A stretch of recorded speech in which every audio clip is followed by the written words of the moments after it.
চট্টগ্রামের ইতিহাস ও ঐতিহ্যের অংশ হলো এই হাতির বাংলো। বর্তমানে বাংলোটি পড়ে আছে অনেকটা জীর্ণশীর্ণ অবস্থায়। হাতির মতো দেখতে এই বাংলোটি 132 বছর আগে তৈরি করা হয়েছিল। এটি মূলত ইট পাথরের নির্মিত একটি বাংলো, যা স্থানীয়দের কাছে হাতির বাংলো নামে পরিচিত।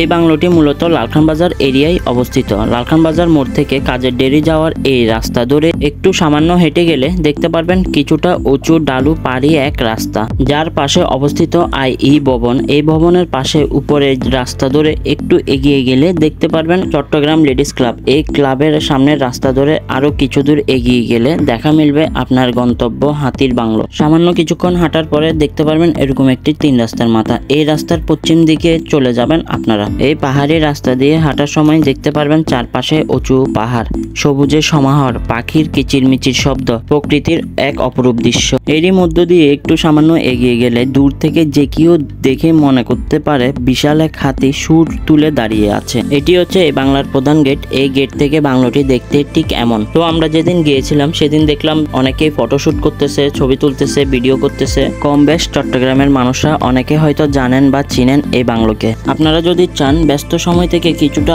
সময় বের করে ঘুরে আসতে পারেন এই স্থান থেকে। এই বাড়িটি তৈরি করা হয়েছিল হাতির আদলে, 2 তলা ডুপ্লেক্স বাড়ি। বর্তমানে এই বাড়ির অবস্থা আপনারা নিজেরা একটু দেখেন।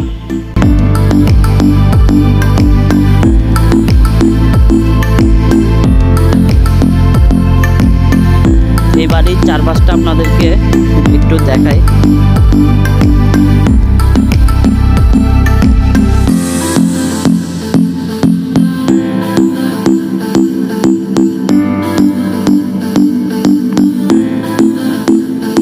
এই বাড়ির চারপাশটা একটু দেখেন।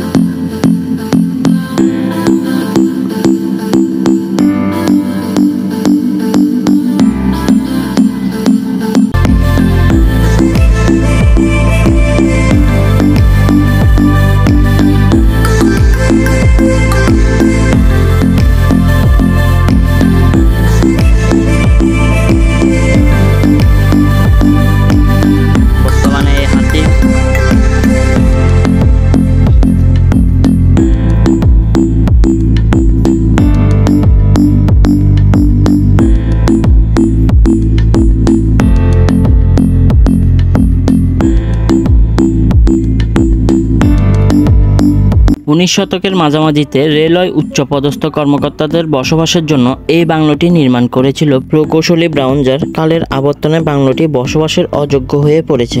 অযত্নে ভেঙে পড়েছে বাংলোটির দরজা, জানালা, চারপাশের দেওয়াল ও প্রধান গেট। 19 শতকে চট্টগ্রাম ফেনী রেললাইন নির্মাণের সময় প্রকৌশলীদের থাকার জন্য নির্মাণ করা হয় এই ভবন, যা দেখতে অবিকল হাতির মতো 2 তলা বিশিষ্ট একটি বাড়ি।